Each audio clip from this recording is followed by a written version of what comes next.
Hey guys, what's up? Josh here again, rocking the Boba Fett beanie today. Big shout out to all you Star Wars fans out there, or bounty hunters. You know what I'm talking about. Anyway, today I just wanted to take a quick minute to talk to you about something I haven't seen a ton of people do.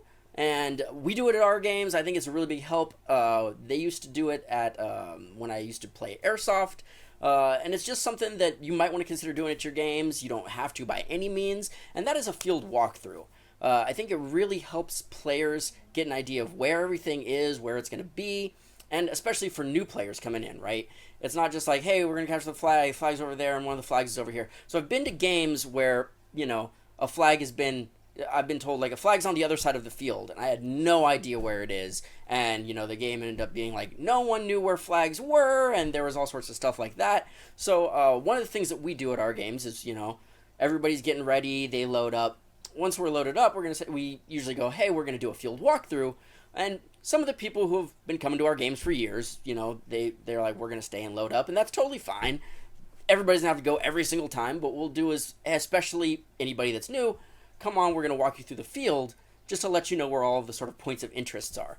Especially for things like King of the Hill, where it's like, here's a spawn point. Here's a King of the Hill point. This is how you work the King of the Hill timers. You just flip them. You don't have to do anything. Blah, blah, blah, blah, blah, blah. All that kind of stuff. And we take them around the field. This is where one team's going to spawn. This is where the other team's going to spawn. This is where the restrooms are. This is where the boundaries are. This is all that sort of stuff. It really helps, I think, give people a clear idea of what they're doing, where they're going. And when they're on the field with more experienced players, if they're like, hey, go to portable side. They're not like, I don't know. What is that? Where?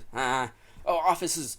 No, I usually, will go through like, this is office side or flagpole side, or this is mid, all that sort of stuff. I mean, you'd be surprised, guys. I've definitely had people ask me where mid is, and I'm like, it's literally the middle of the field.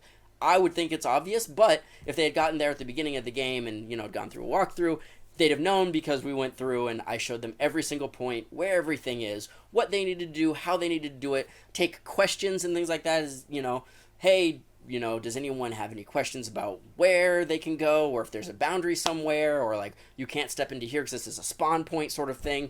All that sort of stuff is taken care of, and there's usually very little confusion, and I think it just really helps games run smoother. Now, I know if you're running something like maybe an HVZ event, you might not be able to walk through an entire like college campus or something like that. Ideally, most people go to your college and can figure it out. Like I said, it's not essential, but if you're running a game and you can do it, I think it definitely helps to promote, new players, to get them into the game and getting them sort of up to speed and running as quickly as possible without, having to figure everything out on the fly just because they haven't come to a game before. So it's like I said, it's just something that we do at our games that I haven't seen a whole lot of other people do. And of course, if you're running a field that you can literally see everything in, maybe you don't need to do something like this. Like I said, it's completely up to you. It's completely based on your gameplay, your game style, your game players. Maybe you rarely get a new person, or you get like one and they're, a friend of a friend, and that person's like, I'll just, show them around or something. Cool. You don't need to, take the time to do it.